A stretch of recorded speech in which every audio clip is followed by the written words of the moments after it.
Então, eis dois vídeos em um. Como o governo gera desigualdade, ou o maior fator que gera desigualdade, e por que essa desigualdade, na verdade, não é tão real quanto ela parece.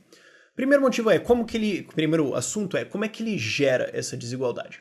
Se você for ver aqueles gráficos, porque aqueles institutos Oxfam, galera da esquerda, adora puxar, você pode puxar praticamente qualquer gráfico, é assim, o salário do 1% versus o salário dos 99%, a produtividade versus o salário médio do trabalhador, blá blá blá. E eles vão mostrar que com o tempo a coisa vai divergindo. Você fala, tá vendo? A desigualdade está crescendo. Tá. Onde que a divergência começa? Você vai ver vários gráficos desses. É a riqueza do trabalhador mediano versus a riqueza do 0,1%. E faz isso e depois eles fazem esse tipo de coisa. Onde que geralmente está a divergência? Meio dos anos 70. De maneira geral. Aí você me pergunta por quê? Isso revela qual é o problema. Meio dos anos 70 foi quando os Estados Unidos saiu do padrão ouro e entrou no keynesianismo louco, na impressão de dinheiro desenfreada. Eu referencio você ao meu vídeo passado de por que o keynesianismo dá errado, que é basicamente por que a criação de dinheiro do nada, via Banco Central ou qualquer outro dispositivo governamental, não funciona, mas isso é inflação, isso é impressão de dinheiro. O governo está criando mais dinheiro. Antes, um padrão ouro, mesmo um padrão ouro falso que o governo americano tinha depois da Segunda Guerra Mundial, continha isso. Dava uma segurada. 1970, comecinho ali 1970, eles saíram disso. Alguns aninhos depois começou a inflação desenfreada, a expansão de base monetária do governo americano. E o que acontece? Bom, você está criando dinheiro. Bom, para quem esse dinheiro vai? De maneira geral, grandes empréstimos, gente rica, grandes empresas, ações, bolsa, commodities, títulos. Bom, quem que tem isso? Bom, gente rica. E o que acontece quando você imprime dinheiro? Bom, você cria novo dinheiro, você desvaloriza o dinheiro que já existe. Então o salário dos trabalhadores vai se desvalorizar. As propriedades deles, as posses deles vão se desvalorizar. O que eles compram no mercado vai se desvalorizar. E essa distorção econômica vai criar crises. Quem é mais prejudicado é o pobre. Então, o que acontece? Os ricos têm ficado mais ricos desde os anos 70. Em alguns casos nos anos 80 e tal, mas basicamente por causa de inflação monetária, e os pobres estão ficando estagnados. Mas por quê? Porque o Banco Central não para de imprimir dinheiro, porque eles largaram um padrão ouro, porque eles adotaram políticas de desenvolvimentismo, políticas amadas por vários membros da esquerda, e justamente essas políticas de criação e expansão de crédito colocam crédito na mão da galera rica. Isso vai gerar uma alta de preços e prejudica os pobres, e cria ciclos econômicos que ferra eles. Pô, parabéns! Vocês tinham uma intenção e alcançaram o exato oposto. E é assim que o governo cria essa desigualdade que a gente tem agora. Você pode falar, porque os ricos na última década ficaram muito mais ricos, o patrimônio deles subiu muito em relação ao patrimônio dos pobres. Não é verdade. Por quê? Desde 1970 a gente está numa era de keynesianismo, não é nem mais pornográfica, já é um nível acima. A impressão de dinheiro, a expansão de crédito feita pelos Estados Unidos nos anos 90, que levou a bolha.com, pré-2008, que levou a bolha 2008 e feita agora, é uma coisa fantástica.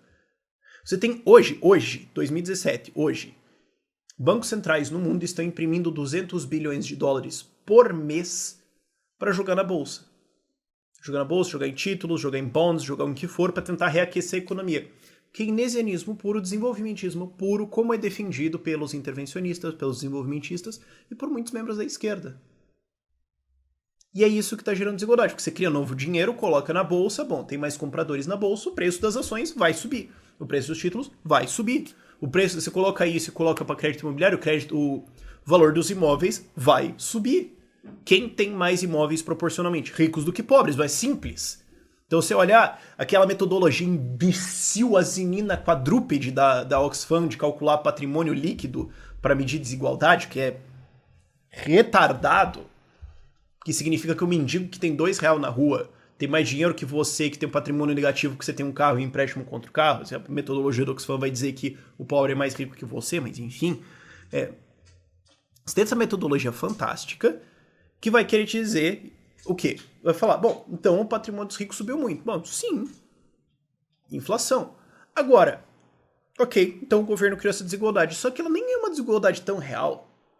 Porque você pode falar, porque o patrimônio dos ricos subiu muito, olha só, eles têm o dinheiro de ações deles subiu muito, o dinheiro de títulos, o dinheiro de... Só tem um problema, isso é riqueza de papel. E muita parte disso está presa. Por exemplo, você tem hoje o Snapchat. Fez o sua IPO, lançou ações na bolsa, é uma empresa que dá prejuízo, sempre deu prejuízo e vai continuar dando prejuízo para sempre. Ela produz imagens que existem por algumas horas e daí elas deixam de existir. Os meios de produção.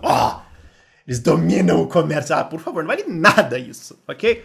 Se essa porcaria explodir amanhã, algumas galera vão ficar chateadas, é só isso, ok?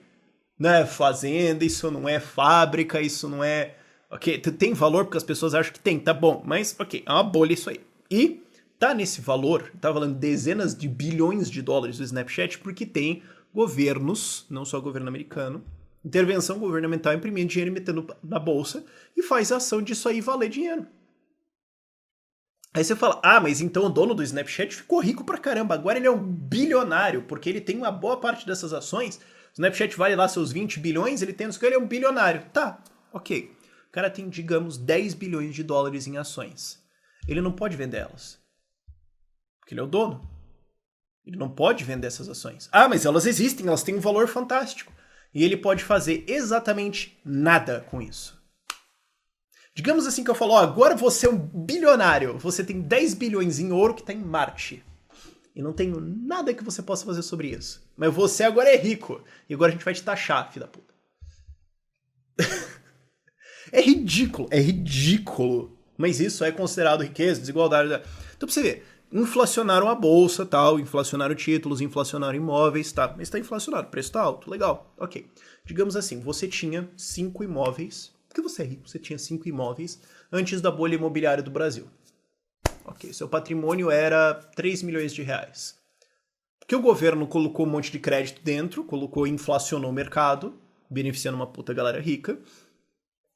Aí o seu patrimônio subiu de 3 para 12 milhões de reais. E agora você está tentando vender os seus imóveis e ninguém está comprando. Te pergunto, você ficou mais rico? Assim mesmo? Você vai vender esses imóveis? Não. Então assim, tá, agora o teu patrimônio em papel subiu. Legal, você tá mais rico?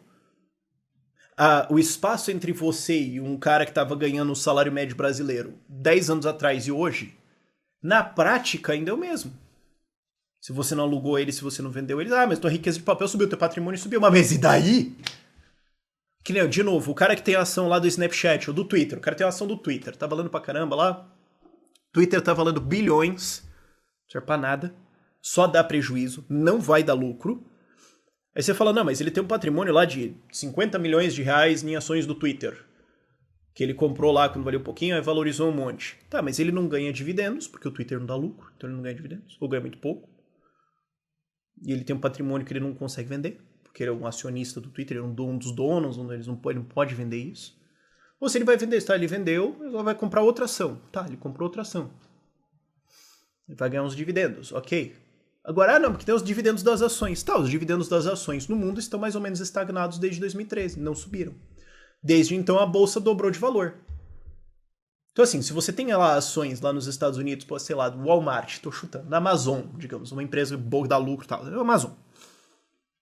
O valor da tua ação dobrou, triplicou, não sei, eu não acompanho essa na Amazon, triplicou.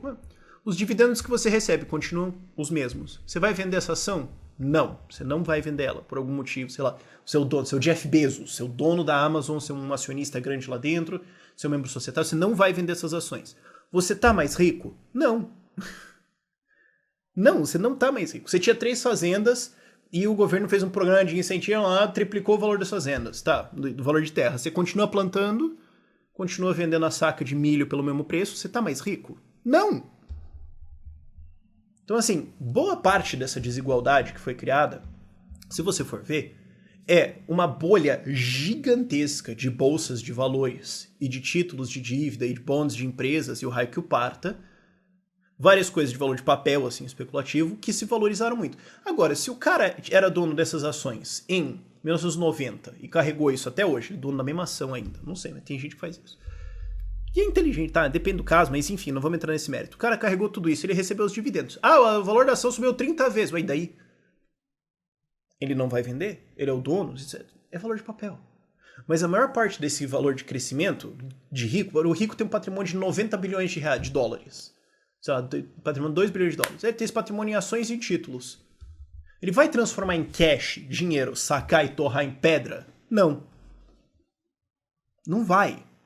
Então, qual é a real, entendeu? Você tem uma bolha de assets aí, pô, muito legal, criada pelo governo. Isso realmente, assim, importa no dia a dia, qualidade de vida e tal? O cara tem um patrimônio lá, ele tem um monte de ações. Ele controla essas empresas? Não, ele é um acionista minoritário, menos de 1% em todas elas. Mas ele é dono dos meios de produção? Não. Ah, mas ele tem um monte de valor de papel. Ele vai vender? Não. E daí? Ele tem muito dinheiro, tá, legal, ele vai continuar ganhando uma grana. Agora, você pode olhar para um patrimônio de 200 milhões de reais e falar, nossa senhora. Mas no fim das contas, às vezes não é tudo isso. É contraintuitivo, é estranho para a maior parte das pessoas que não entende como o mercado financeiro funciona, que geralmente são as pessoas que ficam gritando essa história de desigualdade, mas é o que acontece, ok? Alguns dados na descrição por esse vídeo é isso. Tchau, tchau.